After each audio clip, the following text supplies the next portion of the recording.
reconnaissance, engineers and transport. This meant each corps could march and fight for a limited time independently, allowing Napoleon to break with the old doctrine of keeping his army concentrated and advance with his corps widely dispersed. This helped to disguise his real objective and increased movement speed, because the army could advance along multiple roads and live off the land, taking its supplies from scattered villages, rather than relying on slow-moving supply wagons. When the enemy's main force was located, the army could quickly concentrate for battle. This is how Napoleon's army was able to move at a speed that often surprised and disorientated his enemies. Mack didn't realize the danger he was in until it was too late. Napoleon's fast-moving corps crossed the Danube behind him and surrounded his army. Mack launched a series of poorly coordinated counterattacks, but despite some desperate fighting, the Austrians couldn't break out of the trap. Mack hoped that Kutuzov's Russian army could arrive in time to save him, but the Russians were still 160 miles away. And so, at Ulm, on the 19th of October, just 6 weeks into the war, Mack surrendered his army to Napoleon. The French took nearly 60,000 Austrian prisoners, and Napoleon took his first devastating blow against the coalition. Russian General Mikhail Kutuzov was an experienced and wary commander, more cautious than Mack. His army was exhausted after its 900-mile march from Russia, but hearing of the Austrian surrender at Ulm, and knowing he wasn't strong enough to face Napoleon alone, he immediately ordered a retreat. Napoleon pursued. The Russians fought several sharp rearguard actions, but could not save the Austrian capital, Vienna, which the French occupied on the 12th of November. Kutuzov slipped away to Olmütz in today's Czech Republic, where he was joined by reinforcements, as well as Emperor Alexander of Russia and Emperor Francis in person. Napoleon was furious Kutuzov had escaped. By now his army was also exhausted, and far from home, with winter approaching. He needed to force a decisive battle quickly. Fortunately for him, the overconfident 27-year-old Russian emperor sought the glory of battle, overriding the concerns of his veteran commander, General Kutuzov. With the Allied army closing in, Napoleon ordered his corps to rapidly concentrate on a battlefield he carefully selected, near the town of Austerlitz. Napoleon oversaw the disposition of his army late into the night, then grabbed a few hours' sleep beside a campfire. Dawn would mark the first anniversary of his coronation as emperor, and promised a battle that would make or break his young empire.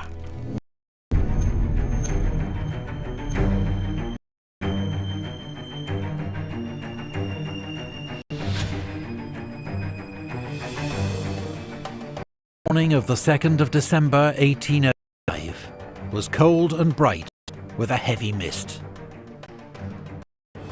Two armies of near equal size faced across a 7-mile-wide battlefield, but the Allies held the high ground of the Pratzen Heights, while French Third Corps under Marshal Davout was still marching to the battlefield. Seeing Napoleon's thinly stretched right flank, the Allies planned a large-scale attack from the Pratzen Heights to steamroller the French right, before swinging to envelop Napoleon's army. Little did they know, Napoleon was counting on his weak right wing luring to just such a move, whereupon he would launch his own attack on the Pratzen Heights to cut the Allied army in half. His bold plan relied on his correct prediction of Allied movements, the arrival of Davout's Third Corps on his right, and a perfectly timed counterattack. The battle began around 7 AM, as Austrian troops of General Kienmayer's advance clashed with French troops defending the village of Telnitz. In the face of overwhelming odds, the French fought stubbornly and bravely, but gradually they were forced back. But the Allies, instead of carrying out their great enveloping attack, the morning mist and the late arrival had led to confusion and delay, and it was another hour before the first 3 Allied columns were on the move. Soon fierce fighting erupted around Sokolnitz village and castle. Marshal Davout's corps, just force-marched 70 miles in 2 days, now arrived to strengthen the French right wing. Around 9 AM, his lead infantry brigade appeared suddenly through the mist and retook Telnitz, before being driven back in turn by Austrian hussars. 2 more of Davout's brigades reinforced French troops at Sokolnitz. As the mist began to clear, Napoleon saw that, as he'd hoped, the Allied left was moving off the heights, and he ordered Marshal Soult's 4th Corps to begin its attack. To the alarm of Allied commanders, 2 French infantry divisions, until now hidden by the mist, were suddenly seen straight towards the Allied centre. General Kutuzov was forced to hurriedly organize a defence of the heights, using troops of 4 column.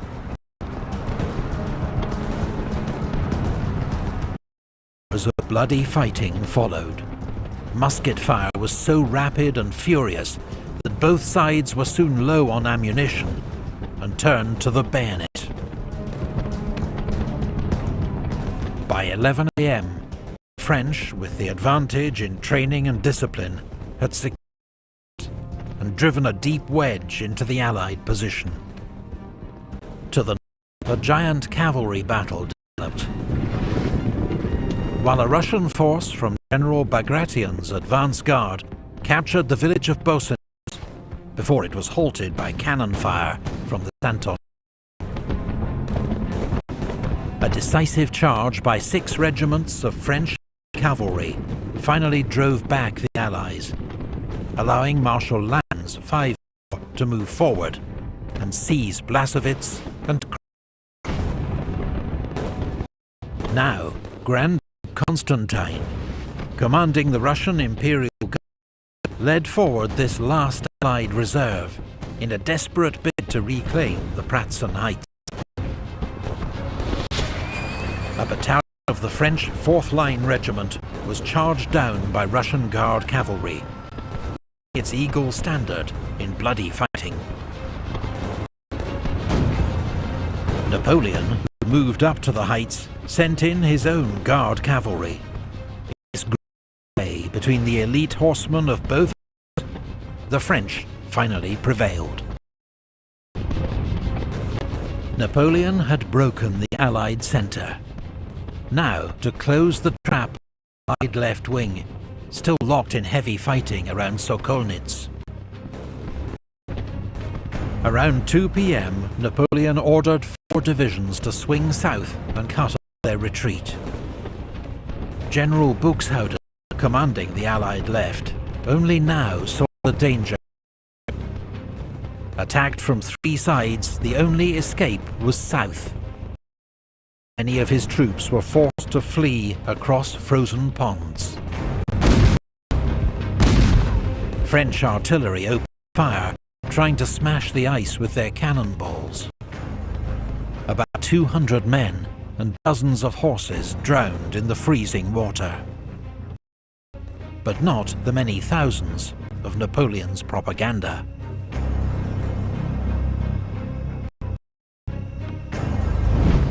The French Emperor had won a brilliant victory.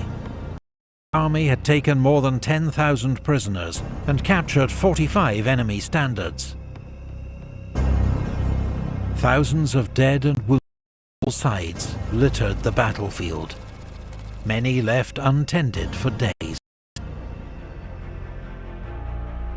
fall of the Three Emperors, as it became known, was a crushing blow to the Third Coalition.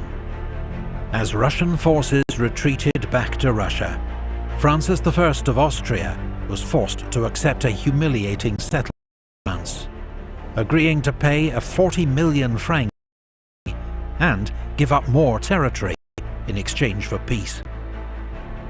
But meanwhile, news had reached Napoleon of a disastrous Franco-Spanish defeat at sea off Cape Trafalgar.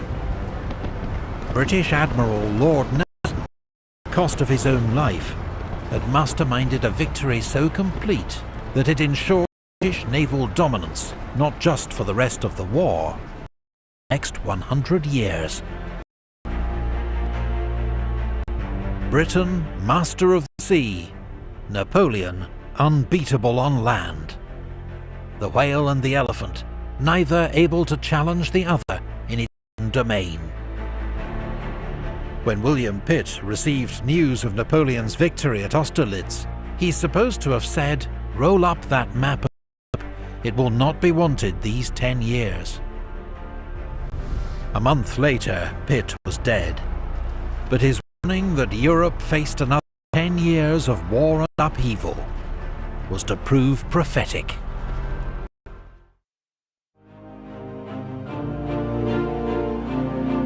In December 1805, at the Battle of Austerlitz, Napoleon, Emperor of the French, won a crushing victory against the joint forces of Austria and Russia. Napoleon now dominated Europe, able to hand out spoils as he saw fit. In February 1806, he sent an army led by Marshal Massena to overthrow the King of Naples, who had dared to side with his enemies, and gave his throne to his own brother Joseph instead. Another brother, Louis, was made King of Holland. His German allies, Bavaria and Württemberg, were elevated to the status of kingdoms, while Napoleon made himself protector of the Confederation of the Rhine, a new alliance of German states, contribute 60,000 troops to his army. In recognition of the new reality, Emperor Francis of Austria formally dissolved the Holy Roman Empire by Charlemagne 1,000 years before, but now without influence or purpose. Austria had been humiliated. France remained at war with Britain, Sweden, but in the summer of 1806, all eyes were on Prussia.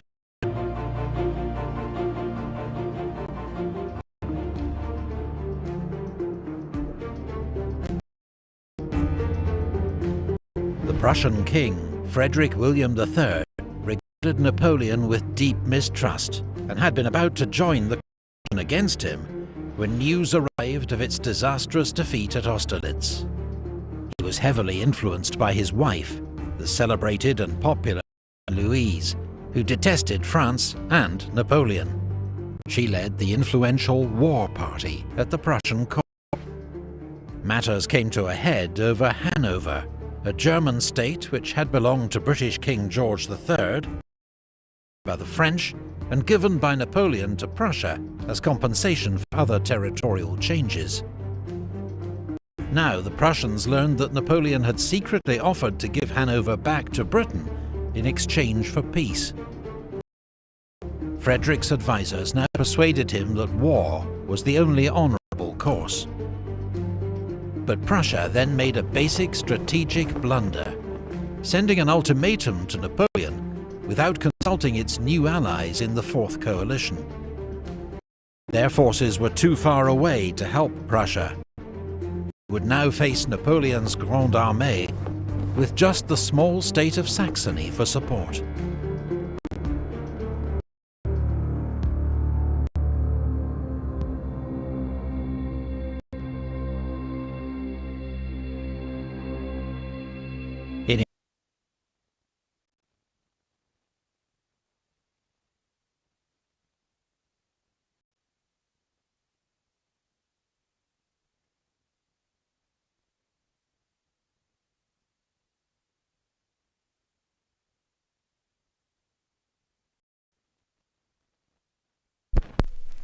Es 1914 y Europa es el centro militar y económico del mundo.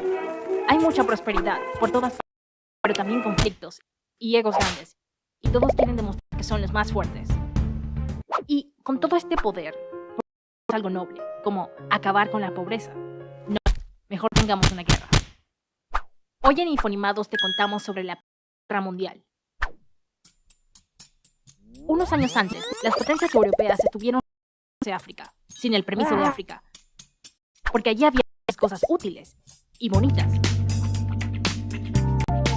En ese momento, Alemania no era tan fuerte y no le habían tocado tantos territorios como ellos querían. Pero ahora se habían convertido en un gran imperio, después de Francia la guerra franco-prusiana, que estaba a cargo de este señor. Así que ellos estaban... Las grandes potencias, obviamente, tienen muchos territorios en África. Francia también estaba súper molesta, porque en esa guerra Alemania le había quitado un par de cosas. Por otro lado, Austria-Hungría se había agregado unos territorios a su territorio, sin el permiso de Serbia, y eso le molestó mucho a Serbia, y por ende a Rusia, porque Rusia era amiga de Serbia. La cuestión es que todos tenían roces con todos, y también ganas de entrarse a puñetes. Por eso decidieron reunirse para resolver sus diferencias conversando amablemente. Excepto que no, mejor tomaron bandos y formaron dos grupos. La Triple Entente con Francia, Reino Unido y Rusia, y la Triple Alianza con Alemania, Austria-Hungría e Italia. Todo era muy triple.